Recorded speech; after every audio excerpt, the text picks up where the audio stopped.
Hello again. This is Matt Johnson, counsel for the New Hampshire Realtors. Today, we're going to talk about the new forms and clause amendments that have been approved by the legal committee. Thanks for all the hard work to the forms committee and members. If you have questions or issues regarding forms, please continue to send them in to Nicole Greco, who will package them up, and then the forms subcommittee will periodically review them. So without further ado, here are a couple changes that you should be aware of. First, there now is a waiver of inspection rights addendum. And so this is a form that you as a buyer agent can have your buyer client sign if your buyer client is inclined to waive a home inspection.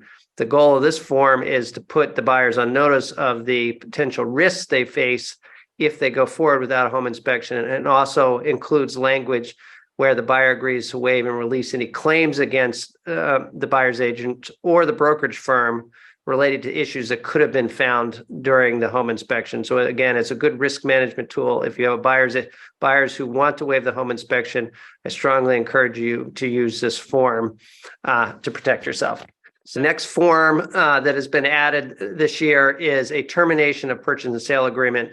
There was request from membership to have a form where you could indicate that the purchase and sale agreement was terminated, but leave silent for a later date any issue over who gets the escrow deposit. Sometimes parties can fully agree the agreement is terminated and will not go forward, but they're still fighting over the escrow.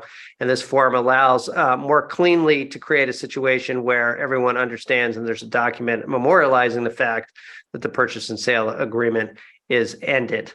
This is also cleaner for people who have questions about whether the property can go back on the market.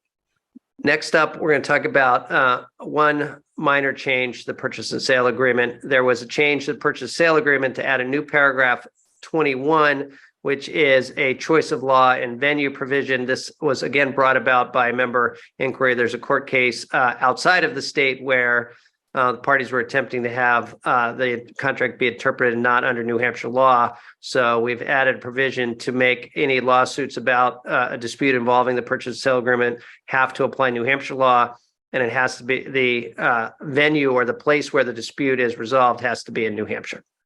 The next form change is we have added language to discuss delayed showing. So if you have a situation where your seller wishes to have delayed showings, there will now be language that allows you to indicate that it will be delayed showings and indicate when by date it'll go on the MLS and when showings will first be allowed. So this will be a little bit cleaner and simpler, a good way to track and make sure that you are not showing the property before you're permitted to do so.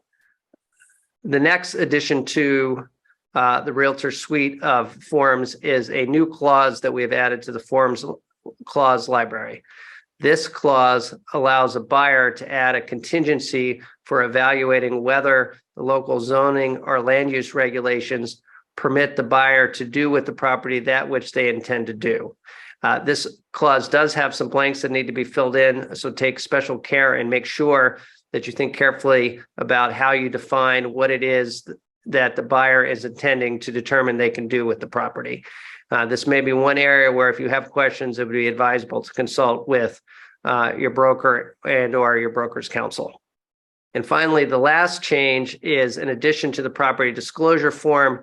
This is an addition that indicates whether the property is accessed by a public or private road, and if it's accessed by a private road, is there an agreement in place regarding maintenance of the road? Thank you very much. And again, continue to send any changes, questions, or comments you have on the forms or the clauses to Nicole Greco, and the forms committee will take them under advisement.